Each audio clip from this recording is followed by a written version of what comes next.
Good morning, welcome back to MMG డబాకా ఛానల్కి. ఈరోజు 7వ తరగతిలో అమ్మ జ్ఞాపకాలు లెసన్ చెప్పుకుందాము. అంటే 10th అన్నీ చెప్పేస్తాను, కానీ కామెంట్స్లో ఏం రాస్తున్నారంటే రోజు ఒకటి చేయండి మేడం, ఒకటి 8th క్లాస్ది, 9th క్లాస్ది, 10th క్లాస్ది కూడా చేయండి మేడం అని చెప్తున్నారు. సైకాలజీ కూడా చేయమని చెప్తున్నారు. ఎక్కువ శాతం 10th క్లాస్ చేయమని చెప్తున్నారు కదా, అది స్టార్ట్ చేశాను. అది కంటిన్యూగా అవుతూనే ఉంటుంది. సో మధ్యలో ఇవి కూడా వేసేద్దాము, ఓకేనా?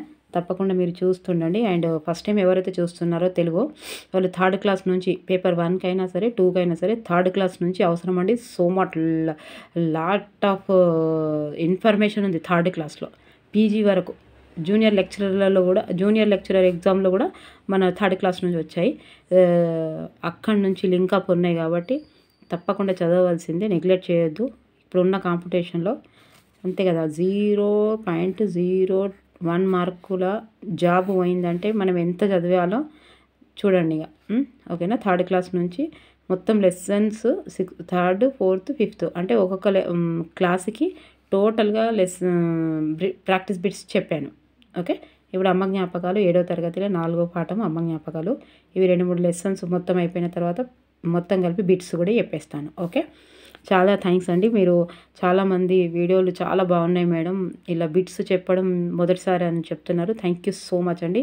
ప్రతి ఒక్కరు కామెంట్స్ రాస్తున్న ప్రతి ఒక్కరికి నా మనస్ఫూర్తిగా ధన్యవాదాలు. ఇలాగే సపోర్ట్ చేస్తుండండి. నేను కూడా మీకు అనుకూలంగా మీకు నచ్చినట్టు నేను వీడియోస్ చేస్తూ డిఎస్సి అయిపోయే వరకు మీ వెనుకుంటాను. మీరు 130 తెచ్చుకునే బాధ్యత మీది, ఓకేనా? అటు ఇటు చేసి 130 మాత్రం 130 టార్గెట్ పెట్టుకొని 100 పైన తెచ్చుకునే బాధ్యత మీది. ఓకే, టెట్ అమ్మ జ్ఞాపకాలు త్వరగా చెప్పేద్దాం. Okay, T Krishnamurthy Yadav. T Krishnamurthy కాలం క్రీస్తు శకం 1940, 2004. జన్మస్థలం వరంగల్ అర్బన్ జిల్లా, భీమదేవరపల్లి మండలం, కొత్తపల్లి గ్రామం. అయితే ఇటు బుక్ అటు ఇటు కదిలేయకుండా, అంటే కొంచెం ఇది లెంతీగా ఉంది, అంటే ఇది ఫోన్లో వచ్చేటట్టు లేదు. నేను కొంచెం పైకి చేసేసరికి అక్షరాలు చిన్నగా అయిపోయినాయి. నేను ఒక్కొక్కసారి బుక్లో చదువుతున్నా, ఒక్కొక్కసారి ఫోన్లో చదువుతున్నాను. ఎక్కడన్నా తడబడితే మాత్రం ప్లీజ్ అడ్జస్ట్ చేసుకోండి. ఎందుకంటే ఇక్కడ ఒక్కొక్కసారికి ఇక్కడ కనిపిస్తలేదు, ఇట్లా కనిపిస్తున్నాయి. నేను కిందికి అంటే మీకు డిస్టర్బెన్స్ అవుతుంది, ఇట్లా మొత్తం మీకు కనిపిస్తే క్లారిటీగా వస్తుంది. ఓకే, అర్థమవుతుంది ఏదైనా. జన్మస్థలం వరంగల్ అర్బన్ జిల్లా, భీమదేవరపల్లి మండలం, కొత్తపల్లి గ్రామం. రచనలు ఈయన తన తొలి కవిత సంపుటి తొక్కుడు బండతో సాహితీ క్షేత్రంలో ప్రవేశించాడు. శబ్నం వీరి 2వ కవితా సంపుటి. గ్రామీణ జీవితానుభవాలు, మధ్యతరగతి జీవన చిత్రణ తన కవిత్వంలో ప్రధానంగా కనిపిస్తాయి. ఎట్లా గుర్తుపెట్టుకోవాలంటే, టి కృష్ణమూర్తి వాళ్ళ అమ్మతోటి, వాళ్ళ బిడ్డతోటి, శబ్నం వాళ్ళ బిడ్డ శబ్నము వాళ్ళ అమ్మ తోటి ఏం ఆడతాడు? తొక్కుడు బండ ఆడతాడు. మంచిగా గుర్తుపెట్టుకోండి. టి కృష్ణమూర్తి ఏం చేస్తున్నాడంటే వాళ్ళ అమ్మతోటి వాళ్ళ బిడ్డ శబ్నం తోటి ఏం ఆడతాడు? తొక్కుడు బండ ఆడతాడు. కవిత తొక్కుడు బండ ఆడుతాడు. ఇట్లా గుర్తుపెట్టుకోండి. కృష్ణమూర్తి ఏం చేస్తాడు? కృష్ణమూర్తి వాళ్ళ అమ్మతోటి వాళ్ళ బిడ్డ శబ్నంతోటి వాళ్ళ అమ్మతోటి ఇద్దరితోటి కలిసి ఏం ఆడతాడు? తొక్కుడు బండ ఆడతాడు. ఇట్లా గుర్తుపెట్టుకోరు. ఇప్పుడు అస్సలు మర్చిపోరు. తొక్కుడు బండ అనగానే కృష్ణమూర్తి గుర్తుకు రావాలి. ఓకే, శబ్నం గుర్తుకు రావాలి. శబ్నం కూడా తొక్కుడు బండ ఆడతాను. మీకు నచ్చితేనే అప్లై చేసుకోండి. ఓకే, మధ్యతరగతి జీవన ఉంది కదా. రచనా శైలి సరళమైన వచనాభివ్యక్తి, నిడారంబరమైన శైలి ఈయన ప్రత్యేకత. సామాన్యుని ఉచ్ఛ్వాస నిశ్వాసలను అక్షరాలలో పొదిగి సామాన్య ప్రజల భాషలో కవిత్వం రాశారు. సో తెలంగాణ భాషలో, యాసలో బలమైన వచన కవిత్వం రాసిన కవులలో ఈయన ఒకరు. గ్రామీణ జీవితానుభవాలు, మధ్యతరగతి జీవన చిత్రణ కవిత్వంలో ప్రధానంగా కనిపిస్తాయి. సరళమైన నిడాంబర శైలి ఈయన ప్రత్యేకత. ఓకే, ఇది 2024కు సంబంధించిన సిలబస్ కాబట్టి మీ దగ్గర పాతే ఉంటే ఒకసారి చూసుకోండి. ప్రక్రియ వచన కవిత. ఇతివృత్తం అమ్మ ప్రేమ. ఛందోనియమం లేని స్వేచ్ఛ కవిత్వం వచన కవిత. ఇది భావం ప్రధానంగా కవితాత్మక పంక్తుల్లో సాగుతుంది. వచన కవితలు వస్తువులు, అభివ్యక్తి, శిల్పం ఆధారంగా ప్రతిభావంతమైనవి గుర్తించబడతాయి. పద్య కవిత్వానికి వ్యతిరేకంగా అభ్యుదయవాదులు తెలుగులో ప్రవేశపెట్టినది వచన కవిత్వం. ఆంగ్లంలో ఫ్రీవర్స్గా పిలువబడే వచన కవిత ఆధునిక కాలంలో బాగా ప్రసిద్ధమైంది. వచన కవిత్వము ప్రజాస్వామ్య యుగ కవితా వాహిక కగా గుర్తింపబడినది. దాశరథి వచన కవితను విద్యుత్ ఛందస్సుగా గుర్తించారు. వచన కవితను వచన గేయం, వచన గీతం పేర్లతో వ్యవహరించిన వారు శ్రీ కుందుర్తి. పాఠ్యాంశ విశేషాలు ఇది ఒక్కటి ఇక చదివితే మొత్తం పాఠ్యాంశ విశేషాలు వస్తున్నాయి. తర్వాత ఇంకేమైనా మిగిలిన కవులు కూడా ఇంకో వస్తున్నాయి, టోటల్గా వస్తాయి. అమ్మ జ్ఞాపకాలు ఒక్క వీడియో వింటే టోటల్గా ఇంకా ఎంతసేపు అవుతుందో చూసి చిన్న చిన్నగా లెసన్స్ ఉంటాయి కాబట్టి ఎన్ని లెసన్స్ అవుతాయో చూసి చేస్తాను. అమ్మ జ్ఞాపకాలు అనే పాఠ్యభాగము టి. కృష్ణమూర్తి యాదవ్ రచించిన శబ్నం అనే కవితా సంపుటిలోనిది. మాత్రగణాల నియమం లేకుండా స్వేచ్ఛగా భావయుక్తమైన వాక్యాలలో ఉండే కవిత్వం ఏంటిది? వచన కవిత. ఇది కూడా ఇవ్వచ్చు. ఓకే, మాత్రగణాల నియమం లేకుండా స్వేచ్ఛ భావయుక్తమైన వాక్యాలలో ఉండే కవిత్వము వచన కవిత. వచన కవితకు ఆంగ్ల నామము ఫ్రీవర్స్. ఇది కూడా ఇవ్వచ్చు. అమ్మ సేవలను ప్రాధాన్యాన్ని విలువలను తెలపడం ఆ ఉద్దేశం గల పాఠం అమ్మ జ్ఞాపకాలు. అమ్మ ముగ్గులేసిన ప్రాంగణాన్ని కవి దేనితో పోల్చాడు? అద్దకపు చీరలాగా. ఒకసారి టెక్స్ట్ బుక్ చదివిన వాళ్ళకు మంచి అర్థమవుతుంది. ఇది చూసి కూడా టెక్స్ట్ బుక్ చదివితే ఇంకా తొందరగా అర్థమవుతుంది. రివిజన్ లేకుండా ఏది రాదండి, రివిజన్ ఉండాలి తప్పకుండా. బిడ్డకు అనారోగ్యం వస్తే ఇంటినే దవాఖానగా మార్చేటిది ఎవరు? తల్లి. దొరల కోట్లల్లో పెండ కళ్ళు తీసే కాలుష్య నిర్మూలన కార్యకర్త అమ్మ. దూళ్ళ నోళ్ళ కొట్టి అయ్య పితికిన పాలను తాగేదెవరు? ఆ స్థానపు తెల్ల కుందేళ్ళు. కృష్ణమూర్తి యాదవ్ అమ్మ ముక్కు పోగును దేనితో పోల్చాడు? ఆకాశాన్ని కత్తుకున్న నిలవంకతో. కవి అమ్మఒడిని గుమ్మితో పోల్చాడు.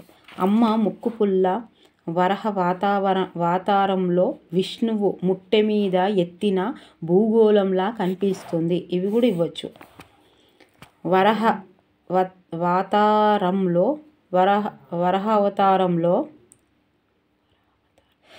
అవతారంలో విష్ణుమూర్తి అసురులను వధించి దేనిని కాపాడాడు?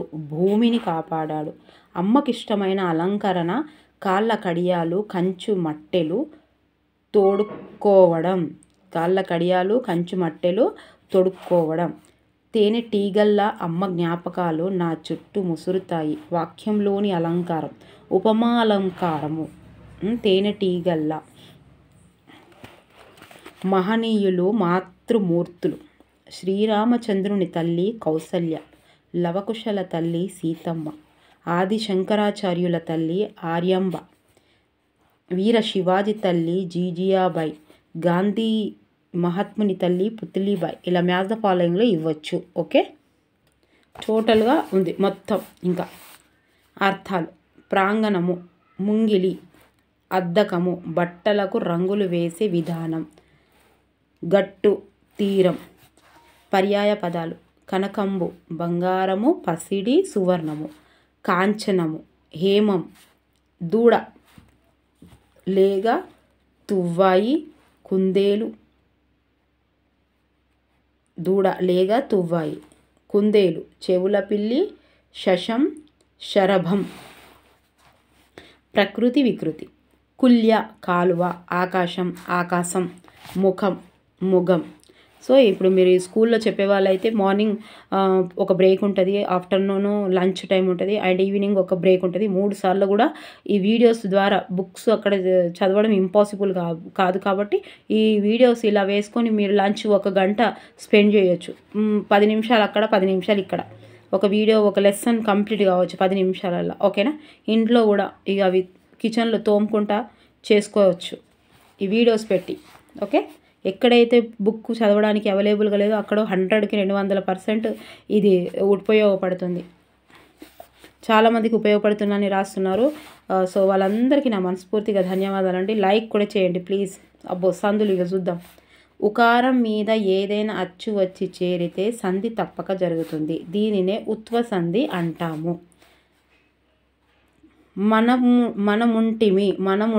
మనము ఊ ప్లేస్ ఉంటిమి, ఊ ప్లస్ ఊ ఊ ఉత్వ సంధి. అతడెక్కడ, అతడు, ఊ ప్లస్ ఏ, ఊ ప్లస్ ఏ ఏ ఉత్వ సంధి. బొమ్మనిచ్చును, బొమ్మను, ఊ ఇచ్చును ఉత్వ సంధి. మనిషి అన్నవాడు, మనిషి, ఈ ప్లస్ అన్నవాడు, ఈ అన్నవాడు ఇత్వ సంధి. మేనల్లుడు, మేన, మేన, మేన ప్లస్ అల్లుడు అత్వ సంధి. పుట్టినిల్లు, పుట్టిన ప్లస్ ఇల్లు అత్వ సంధి. ఇన్ని ప్రాక్టీస్ చేస్తే ఎక్స్ప్లెనేషన్ లేకున్నా కూడా మనకు తెలిసిపోతుంది. ఏమంటివి, ఏమి, మనం ఏమి ఇప్పుడే ఫస్ట్ ఏమి వింటలేం కదా. ఏమంటివి, ఏమి, ఈ ప్లస్ అంటివి ఇత్వ సంధి. సోముడతడు, సోముడు, ఊ ప్లస్ అతడు ఉత్వ సంధి. ఎదిరేగి, ఎదురు, ఊ ప్లస్ ఏ ఉత్వ సంధి. సమాసాలు. బర్ల పాలు, బర్ల యొక్క పాలు, యొక్క షష్ఠి తత్పురుష సమాసము. ఓకే, యొక్క వస్తే. పోతన భాగవతంలో ముఖ్యమైన పద్యాలు. సిరికిం చెప్పొండు శంఖ చక్ర యుగమం జేదోయి సంధింపబడే 8వ స్కందము 96వ పద్యము. ఇంతింతై వటుడింతై మర్యందాన్యంతై సభో విధిపై 8వ స్కందము 622వ పద్యము. ఓకే, అన్నము లేదు కొన్ని మధురాంబువులున్నవి ద్రావుమన్నర 9వ స్కందము 648వ పద్యము. ఓకే, నల్లని వాడు పద్మనయనంబుల వాడు కృపారసంబుపై 10వ స్కందము 1011వ పద్యము. ఓకే, 5వ పాఠము పల్లె అందాలు. ఇది 7వ తరగతిలో 4వ పాఠం అయిపోయింది, మొత్తం వచ్చేసినాయి. అలా పల్లె అందాలు. ఆది వెంకటాచార్యులు. కాలం క్రీస్తుశకం 1914 అండ్ 1985. జన్మస్థలం రాజన్న సిరిసిల్ల జిల్లా ముస్తాబాదు మండలం ఆవునూరు గ్రామం. ఓకే, రచనలు. ఆండాల్ బుర్రకథ, రాగమాల, మా ఊరు, ఏక శ్వాస ప్రబంధం, పాటలు, హారతులు. ప్రక్రియ, కావ్య ప్రక్రియ, ఇతివృత్తం, గ్రామ సౌందర్య చిత్రణ. పల్లె అందాలు అంటే గ్రామ సౌందర్య వివరణ. కొన్ని మనకు చదవకున్నా కూడా ఆప్షన్ని బట్టి చెప్పచ్చు. పల్లె అందాలు అంటే గ్రామ సౌందర్య చిత్రణ. ఓకే, పల్లెటూరి సౌందర్యం. పాఠ్యాంశ విషయాలు. పల్లెటూరి సౌందర్యం తెలపడమే ఉద్దేశం గల పాఠము పల్లె అందాలు. సో ఇంతకంటే మీద పెడితే అయితే నాకు కనిపించదు ఇక కొంచెం. ఓకేనా, ఇట్లా తిప్పితే నాకు కూడా మీకు డిస్టర్బెన్స్ అవుతుందని అనిపిస్తుంది. కరెక్టే చెప్పారు మీరు, కానీ ఇంకొంచెం పైకి వేస్తే నాకు అస్సలే కనిపించదు. పల్లె అందాలు పాఠ్యాంశానికి మూలము మా ఊరు లఘు కావ్యం. ఊరి ప్రక్కన కనిపించే చెరువులెట్లున్నవి, నిండు గంగాలము వలె ఉన్నవి. 2 చెరువులు ఒక్కటిలా కనిపించుటకు కారణం చెరువు నిండి గట్టుపై నుండి నీరు పారటం. చెరువుల్లో ఇనుమంత నీటిని కూడా కనబడినీయకుండా ఉన్నవి పద్మలతలు.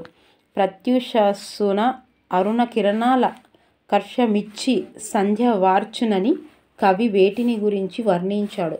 పద్మలతలను గురించి. బంతి, చేమంతి రంగు గోరింట పట్టుకుచ్చుల పువ్వులున్న ఊరు ఎట్లున్నదని కవి వర్ణించాడు.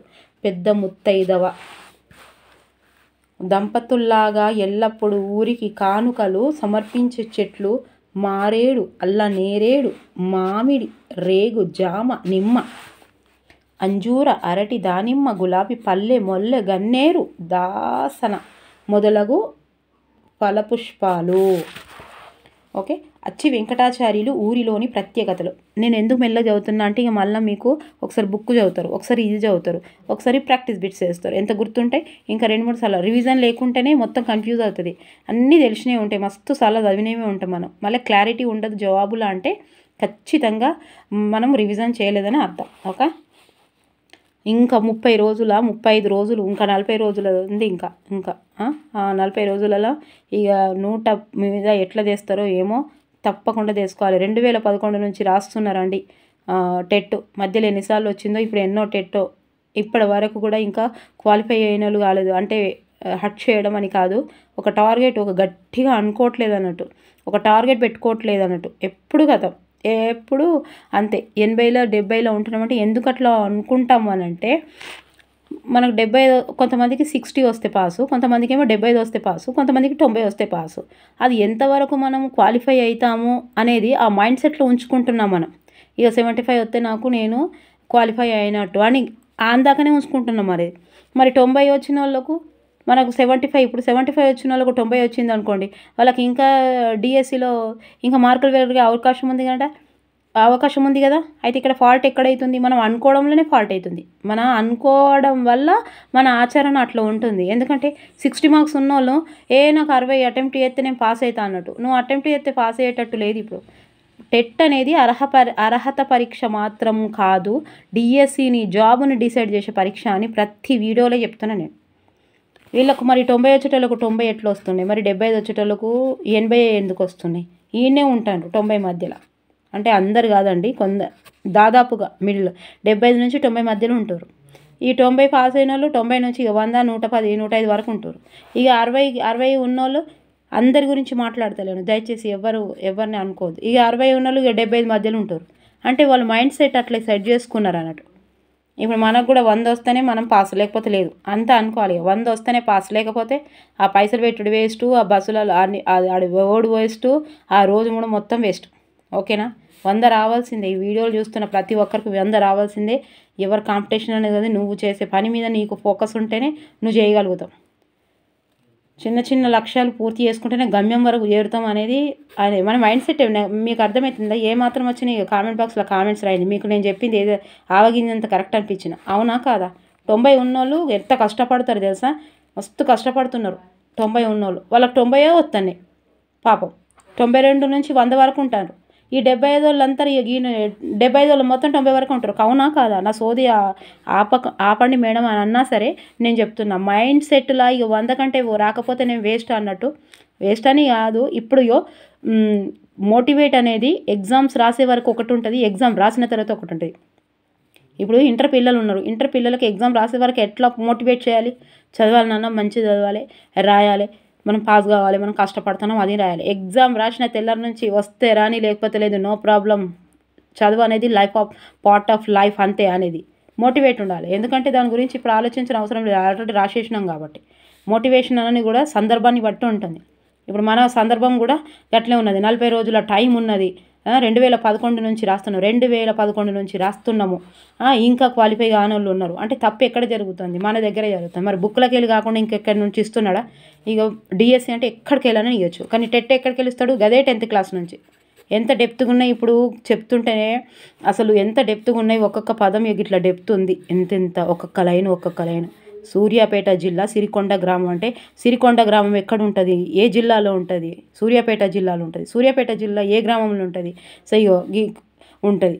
ఇక ఇవి 2 ఏడు ఉంటాయి. ఇక 100 క్వశ్చన్స్ ఈ నుంచి ఇందాక వాడి ఇష్టం ఉన్న క్వశ్చన్స్ తయారు చేయొచ్చు.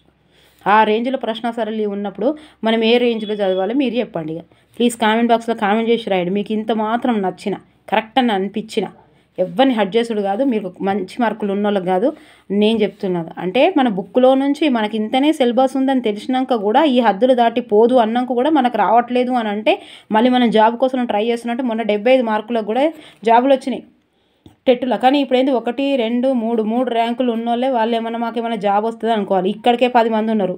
ఈ ర్యాంకులకు 1, 2 ర్యాంకులకు మధ్య 10 మంది, ఈడ 10 మంది. ఆ ఉన్నదే 10 పోస్టులు. 10 పోస్టులకి 20 మంది లేట్కి వస్తారు. మళ్ళీ 1:3 వరకు పోయి వస్తున్నారు. చూడండి, ఆలోచించండి మీరు ఎంత కాంపిటీషన్ ఉన్నదో. అంటే కాంపిటీషన్ భయపట్టిస్తలేను, చదవాలంటే ఆ రేంజ్లో చదవాలి. ఇక్కడ కాకపోతే వేరే దగ్గర పనికి వస్తుంది. ఏమంటారు దాన్ని? అనుకూల బదలాయింపు. నువ్వు ఇక్కడ నేర్చుకున్నది ఇంకెక్కడైనా పనికి వస్తుంది ఇంత డెప్త్గా చదివినప్పుడు. ఓకేనా? ఇక నా సోది ఆపి ఒక 2 నిమిషాలు అయింది. దయచేసి మీకు కామెంట్ బాక్స్లో కామెంట్ చేసి రాయండి, నేను నిజంగా చెప్పినా లేదా. నా ఒపీనియన్ అయితే అదండి బాబు, ఎవరిని చెప్పడం కదా. ఎక్కడికి ఆగినా ఏడాగినా ఇక్కడ. అచ్చి వెంకటాచార్యులు ఊరిలోని ప్రత్యేకతలు: మామిడి తోటలు, బావులు, పూల పరిమళాలు, ఆవులు, పసుపు కుంకుమ మాంగళ్యం, మట్టెలు, ముక్కెర గాజులు అనే ముత్తలు గల స్త్రీ ముత్తైదువ. ఆధునిక వస్త్రాలకు పురాతన చిత్ర వర్ణాల అద్దంకంతో సొగసైన నేత పని చేయువారు పద్మశాలులు. పశువులను బిడ్డల బిడ్డల వలె సాకుతూ వ్యవసాయం చేస్తూ సంతోషంగా జీవించేవారు కాపులు. బహుళ వస్తు సంపన్నమైన జనగతాగత సాంద్రమగునవి ఏంటి అంగడులు. ఆదర్శ రాజకీయ నాయకుడు మల్సూర్ జన్మస్థలం సూర్యాపేట జిల్లా సిరికొండ గ్రామం 1928. ప్రార్థించే పెదవుల కన్నా సహాయం చేసే చేతులు మిన్న అన్న మాటలు నిజం చేసిన మదర్ తెరీసా ఏ దేశానికి చెందినది? అల్బేనియా. సంస్కృత పంచమ కావ్యాలకు వ్యాఖ్యానం వ్రాసిన మల్లినాథసూరి స్వస్థలం మెదక్ జిల్లా కొల్చారంలో ఇంకొకటి కూడా ఉంది. అదేమిటి బుద్ధుడు తర్వాత నిడంబరాలు అడంబరాలు ఇది రెండు ఉన్నాయి చూడండి. బట్టలు వేసుకునేటి బట్టలు వేసుకోకుండా ఉన్నాయి. అక్కడ కూడా కొల్చారంలో అవి టెంపుల్స్ ఉన్నాయి. ఇక్కడనే ఉంటుంది మెదక్ జిల్లా దగ్గర కొల్చారం. వ్యాకరణ అంశాలు. అర్థాలు తటాకం చెరువు, కెరటాలు అలలు ఇవి అర్థాలు. కొట్టం పాక. పర్యాయ పదాలు సంపద కలిమి ధనము, పురము గ్రామము ఊరు, అంబరాలు వస్త్రాలు బట్టలు ఇవే వస్తాయి. ఇక తాటకం చెరువు కపాయం ఓకే ఇవే వస్తాయి. ఇక ఎక్కడికి దాటిపోవు. ఇవే మళ్ళీ మనం అయ్యో ఎగ్జామ్ అయిపోయినాక ఇంట్లోకెళ్ళి వచ్చినాయి అని అది. కాకపోతే మనం ఎట్లా చదవాలంటే ఇట్లా చెప్పాలి. ఒక్కొక్కటి చెప్పాలంటే చెప్పాలి ప్లస్ అంటే చెప్పాలి ఈ ప్లస్ అంటే ఇత్వ సంధి ఒక్కటి ఈ ప్లస్ ఏ ఇత్వ సంధి. రానిది ఈ ఇగో ఇత్వ సంధి. నీటి సుమంత నీటిని ఈ ఇసుమంత ఇత్వ సంధి. చెప్పినది ఏమి ఇత్వ సంధి.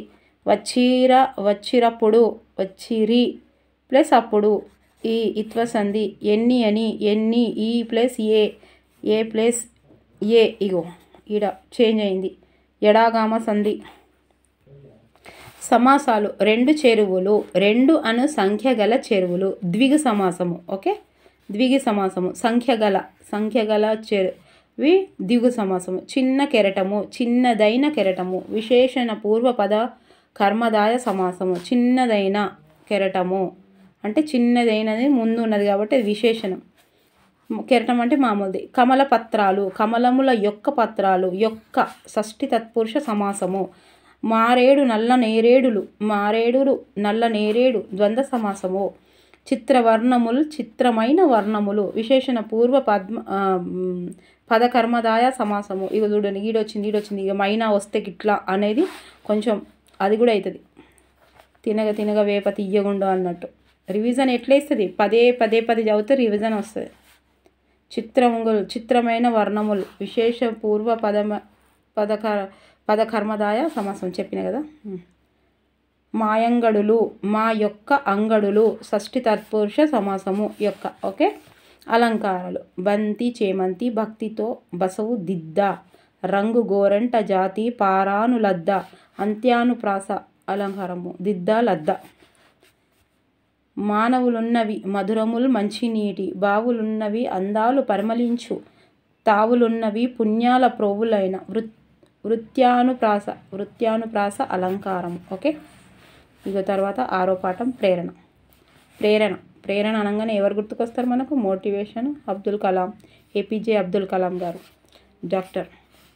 కాలం 1931 2015. పూర్తి పేరు డాక్టర్ అవ్వుల్ ఫకీర్ జైనుద్దీన్ అబ్దుల్ కలాం. జన్మస్థలం రామేశ్వరం వద్ద గల ధనుష్కోటి. రచనలు విజన్ 2020. ఇది తప్పకుండా ఇళ్ళకి ఒక్కటని వస్తుంది, జాగ్రత్తగా వినండి.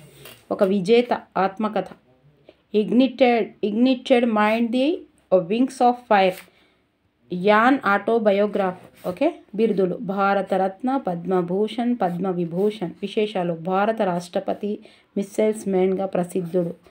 వాడ్రేవు చిన్న వీరభద్రుడు ఇగ్నిటెడ్ మైండ్ను ఒక విజేత ఆత్మకథగా అనువాదించాడు. ఎవరు అనువాదించాడు? వాడ్రేవు చిన్న వీరభద్రుడు. ఇగో ప్రక్రియ. ఆత్మకథ. ఒక వ్యక్తి తన జీవిత విశేషాలను తానే గ్రంథస్థం చేసుకుంటే దానిని ఆత్మకథ లేదా స్వీయ చరిత్ర అంటారు.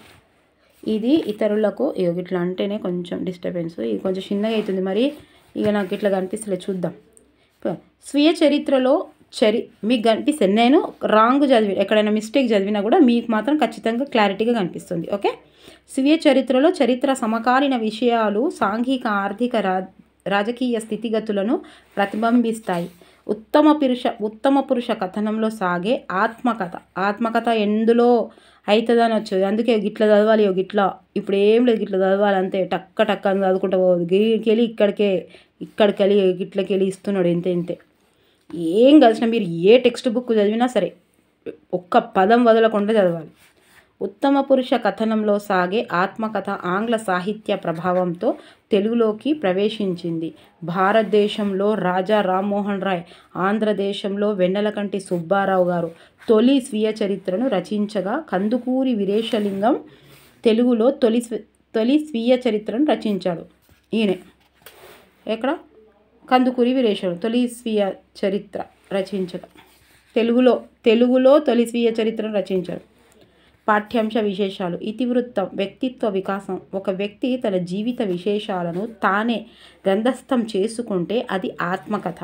మహనీయుల మార్గదర్శకంగా విద్యార్థుల జీవితానికి లక్ష్యానికి నిర్ధారించుకునే ఉద్దేశం గల పాఠం ప్రేరణ పాఠ్యభాగం డాక్టర్ అవుల్ ఫకీర్ జైనులాబ్దీన్ అబ్దుల్ కలాం అరుణ్ తివారీ గారితో కలిసి రాసిన ఒక విజేత ఆత్మకథలోనిది. ఎవరితో కలిసి రాశారు?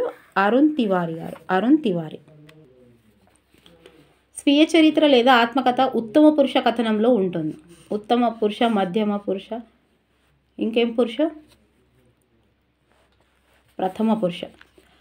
రామనాథపురం హై స్కూల్లో అబ్దుల్ కలాంకు ఆదర్శ పథ నిర్దేశకుడెవరు? ఇయ్యాదురై సొలోమన్. సెల్ ఫోన్ అని గుర్తుపెట్టుకోరి. సెల్ ఫోన్ అని గుర్తుపెట్టుకోరి. ఆదర్శ పథ నిర్దేశకుడు సెల్ ఫోన్ అని గుర్తుపెట్టుకోరి.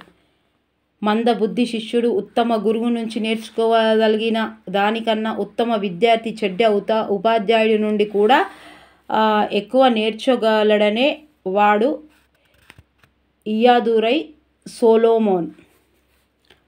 అబ్దుల్ కలాం ఇంగ్లీష్ సాహిత్యము. ఆయన టాల్స్టాయ్, స్కాట్, హార్టీల పట్ల ప్రత్యేక ఆసక్తి ఉండేది.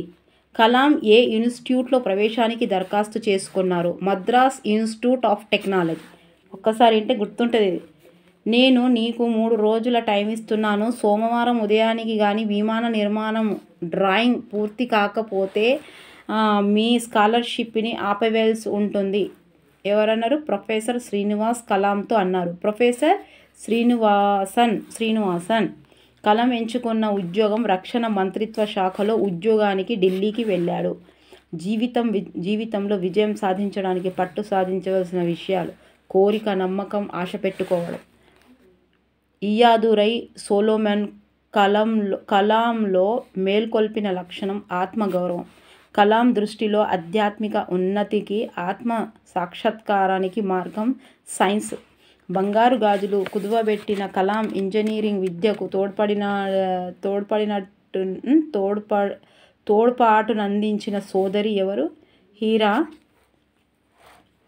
జహీరా ఏమో ఉంది చూడండి, ఇక్కడ ప్రింటింగ్ రాలేదు. జహీరా ఏమో ఉంటుంది.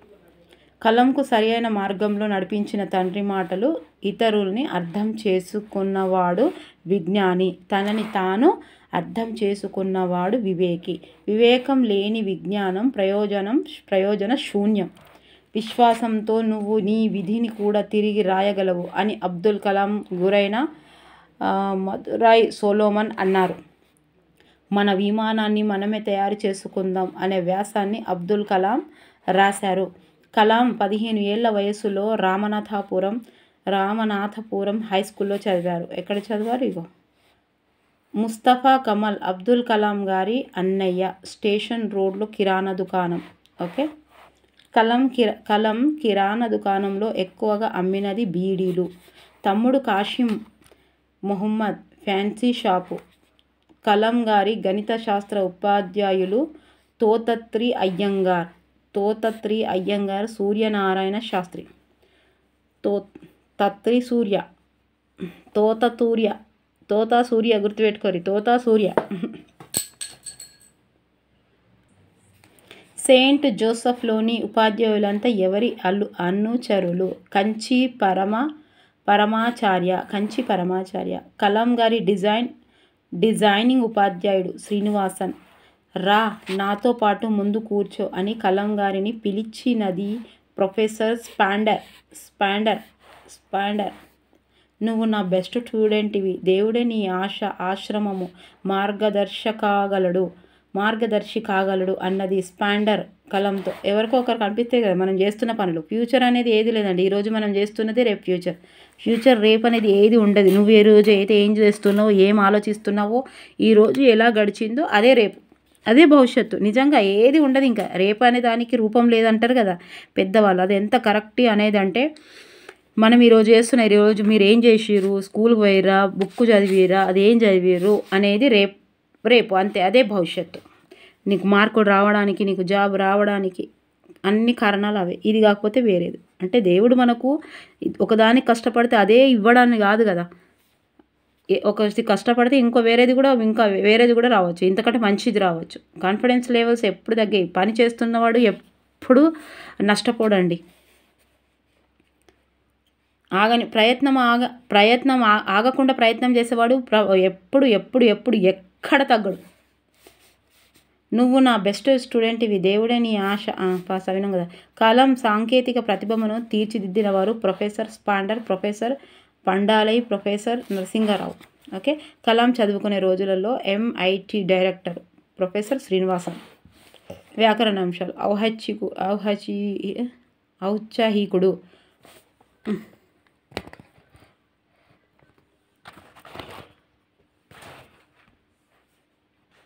ఔత్సాహికుడు. ఉత్సాహవంతుడు, జిజ్ఞాసువు, తెలుసుకోవాలని కోరిక కలవాడు. ఆకాంక్ష, కోరిక, వాగ్దానము, మాట ఇవ్వటం. పర్యాయపదాలు. ఆకాశం, గగనం, నింగి, భూమి, వసుధ, ధరణి. సుమారు, ఇంచుమించు, దాదాపు. కోరిక, ఆకాంక్ష, వాంఛ. సందులు. మొదలయ్యింది మొదలు ప్లేస్ అయ్యింది ఉత్వసంధి. మేల్కొల్పడం అంటే మేల్కొల్పాడు ప్లేస్ అంటే ఉత్వసంధి. ఉంటుంది ప్లేస్ అని ఉంటుంది ప్లేస్ ఇత్వసంధి.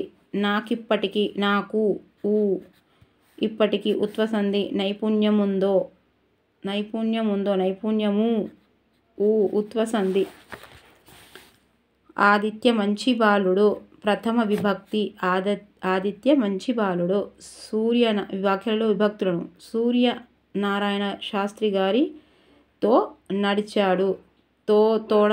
మూడవది. తృతీయ విభక్తి. ఆయనను ఒప్పించలేకపోయాను. నున్ కుర్చీ. ద్వితీయ విభక్తి. ఆహారం కోసం పక్షులు బయలుదేరుతాయి. చతుర్థి విభక్తి. కొరకున్కాయ. గురుకుల యొక్క ప్రభావం కలాంపై బాగా ఉన్నది. షష్ఠి. యొక్క లోపల యొక్క. చెరువుల ఎందు ఉన్న తామరలు సౌందర్యాన్నిస్తాయి. సప్తమి విభక్తి. ఓ బాలల్లారా కలలు కనండి. సంబోధన విభక్తి. ఓకే. ఇక్కడ వరకు సరిపోతుంది. ఇప్పటికే 30 నిమిషాలు అయింది. ఇక శిల్పి అంటే ఇంకా చెప్పొద్దు. ఈయన రేపు చెప్దాము. గుర్రం జాషువా టెట్టులా డిఎస్సిలా ఈ గుర్రం జాషువాని అస్సలు వదిలిపెట్టలేదండి. ఈయనకు మరి ఆ ఎగ్జామినర్కి ఏమైనా భావం సంబంధం ఉందో తెలియదు, కానీ నేను వీడియోస్ చేశాను కదా డిఎస్సిలో, ఎస్ఏ ఇవి అండ్ టెట్ ఇవి. గుర్రం జాషువా గురించి లేని రోజు అంటూ పోలేదండి. రోజు వీడియోలు చేశాను నేను, చూడండి మీరు గుర్రం జాషువా గురించి. మరి గుర్రం జాషువాని ఎందుకు పట్టుకున్నారో నాకు కూడా అర్థం కాలేదు ఇప్పటికే. ఈ రోజు చేసిన వీడియోస్లో మళ్ళీ రేపు రావడం రిపీట్ అయినాయి. 18 క్వశ్చన్స్ ఏమో రోజు వచ్చినాయి, రిపీట్ అయినాయి. మొన్న మొత్తం అవి చేస్తే ఈనాడు పేపర్కి ఇచ్చిండు. మొత్తం రిపీట్ అయిన క్వశ్చన్స్ 18 క్వశ్చన్స్ రోజు వచ్చేటి. ఇన్ని తెలిసినాక గిన్ని మార్కుల జాబు పోయింది అంటే ఇక రిపీట్ అయిన క్వశ్చన్ ఒక్కసారి చూస్తే ఎంత బాగుంటుంది. ఇక మనం శిల్పి గురించి రేపు చదువుదాము కొంచెం ఓపికగా. ఓకేనా. చాలా నైట్ అయిపోయింది. ప్రొద్దున వేసాను, ఇప్పుడు కూడా చేయాలి అని చేస్తున్నాను. అందరు అడుగుతున్నారు కాబట్టి మధ్యలో ఏదైనా వేయండి మేడం అని చెప్తున్నారు. అన్నీ వేసే ప్రయత్నం అయితే తప్పకుండా చేస్తాను. మీరేం వరి కాకండి, మీ పని మీరు చేసుకుంటూ ఉండండి. ఓకే. నచ్చితే మాత్రం తప్పకుండా లైక్ చేయండి. బ్యాడ్ కామెంట్స్ అంటే పెట్టకుండా మీరు సోది ఆపురి మేడం అని కొంచెం సెన్సిటివ్ అనండి. భరించే శక్తి లేదు అయినా మాట్లాడే శక్తి అయితే ఉన్నది. ఇక నాకు చెప్పే ఓపిక ఉంది, మీకు వినే ఓపిక ఉందో లేదో మీరు తెలుసుకోవాలి అంతే. ఇక ఈ వీడియో చూసే వాళ్ళు అందరికీ రావాలి, ఎందుకంటే అది అర్హత పరీక్ష కాబట్టి. కానీ మళ్ళీ నెక్స్ట్ కానీ ఓన్లీ అర్హత పరీక్షనే కాదు, జాబ్ని డిసైడ్ చేసే పరీక్ష అనే మైండ్ సెట్లో పెట్టుకుంటేనే 100 దాడతాం, లేకపోతే అస్సలు దాటం. ఓకే, నచ్చితే అబ్బా చూసిన వాళ్ళందరూ తప్పకుండా ప్లీజ్ చూసే వాళ్ళు ప్రతి ఒక్కరూ లైక్ చేయండి. ఓకే, లైక్ చేయడం వల్ల ఇంకా చాలామందికి రీచ్ అవుతుంది. పక్కకున్న బెల్ ఐకాన్ కూడా నొక్కండి, ఎందుకంటే నేను తీస్తున్న నోటిఫికేషన్స్ మీ వరకు అందుతాయి. Okay, thank you for watching, by, take care.